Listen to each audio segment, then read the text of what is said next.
Guys, इरिनाचं English समजलं नसल्यामुळे DP आणि सूरज यांचा मोठाच पचका झालेला आहे. चला तर बघूयात नेमकं काय घडलेलं आहे. तर इकडे बेडरूम एरियामध्ये सगळेजण चिलमध्ये बसलेली असतात आणि इथे वैभव सांगतो की सूरज मला त्या दिवशी विचारत होता की तिला पोर आहेत तर इकडे कशाला आली मग. त्यावरती धनंजय उठतो आणि म्हणतो की तुला पोर आहेत. त्यावर तिला काही समजत नाही. तिला वाटतं की ती पोहण्याबद्दल विचारतोय म्हणून ती म्हणते पोहणे, स्विमिंग नो.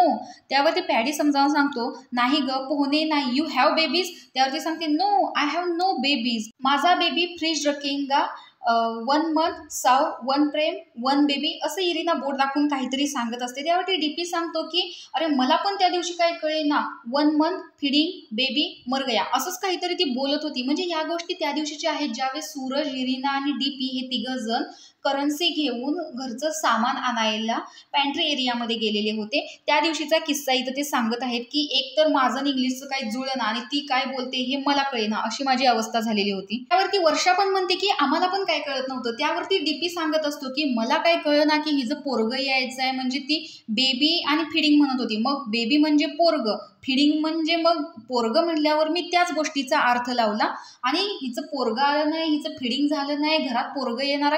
मला पण काय कळलं नाही, एक तर हिंदी नाही, मराठी नाही, काय मला कळे ना तिच्या इंग्लिशचं. आणि त्यानंतर माझं असं झालं की हिचा काय विषय चाललाय काय माहिती. म्हणून सांगितलं तिला बाई मला समजावून सांग. तर ती डू वॉन्ट टू डू हेच चाललेलं. आणि त्यानंतर गिव गो. मला पण काय कळे ना, सूरजला पण काय कळे ना, अशी आमची अवस्था. त्यावर सूरजचं काय, एक घे बाबा चल घरातनं बाहेर. तर अशा गोष्टी बऱ्याच तिथं घडल्या. त्यावरती वर्षा म्हणते की मला असं वाटत होतं की बिग बॉसना माझी काही पडलेली नाहीये, मी मेले तरी काय पडलेली नाहीये, मर जाव असंच ती बोलत होती. त्यामुळे आपण तिच्या बोलण्याचे भलतेच अर्थ काढले असं वर्षा इथं सांगत असते आणि सगळेच या गोष्टीवरती हसत असतात. तर तुम्हाला हा किस्सा आणि इरिनाचं इंग्लिश आणि डीपी दादाचं न कळलेलं इंग्लिश कसं वाटलं हे कमेंट बॉक्समध्ये नक्की सांगा. अशाच बिग बॉसच्या अपडेटसाठी आपल्या चॅनलला सबस्क्राईब करा. तोपर्यंत बाय बाय.